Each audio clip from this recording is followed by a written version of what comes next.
رمضان کا مہینہ آتا ہے، ہر بندے کی کوشش ہوتی ہے میں زیادہ کما لوں، ہر بندہ چاہتا ہے میرے پاس مال زیادہ آ جائے، ہر بندہ چاہتا ہے کہ رمضان میں میرے مال کے جو میرا سیزن ہے وہ صحیح لگ جائے۔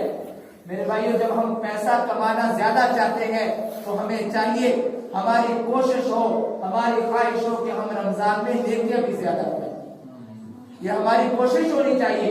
اللہ قرآن میں کہہ رہا ہے فَاسْتَبِقُوا الْخَيْرَاتِ، اے لوگوں نیکی کی طرف دوڑ پڑو، نیکی کی طرف جلدی جاؤ۔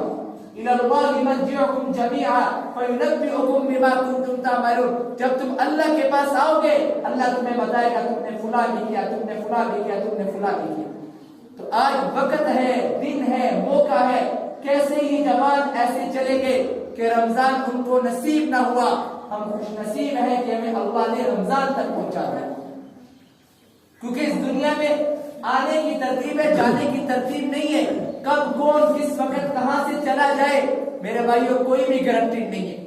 کتنے ہی لوگ ہیں آپ کے سامنے، ابھی بسنت منائی گئی رمضان سے کچھ دن قبل، اس میں بھی تو لوگ ایسے ہی کئی ایک حادثے ہوئے ہیں، تو ان کو پتا تھا ہماری موت ہونی ہے، آپ اسپتالوں میں چلے گئے، کئی تندرست جوان لوگ یکدم اچانک ان کو ہارٹ اٹیک ہوا، کسی کو کیا بنا، کسی کو کیا بنا، اور اسی وقت ان کی موت ہو گئی۔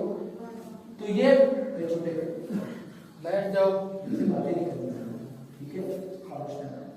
تو یہاں پہ جو بھی آیا ہے اس نے ایک نہ ایک دن واپس جانا ہے۔ جس نے بھی یہاں پہ کل نفس ذائقۃ الموت، جس نے بھی اس دنیا کا زندگی کا مزہ چکھا ہے اس نے موت کا مزہ بھی چکھنا ہے۔ اس سے پہلے کہ بہت دیر ہو جائے اور ہم کہیں یا لیتنی کنت تراب، اور ہم افسوس کرنے لگے، ہمیں اپنے اللہ کی طرف آنا ہوگا، ہمیں اس رمضان کو، اس مہینے کو بابرکت بنانا ہوگا، اس کی تراویح کا اہتمام کرنا ہوگا، اس کے روزے کا اہتمام کرنا ہوگا۔ ہم میں سے اکثر صحت مند ہے، صحیح ہے، بالکل تندرست ہے، لیکن روزہ چھوڑتے ہیں۔ یہ ہمارے پنجاب میں وبا ہے، چھوٹا سا کام کرتے روزہ چھوڑتے ہیں۔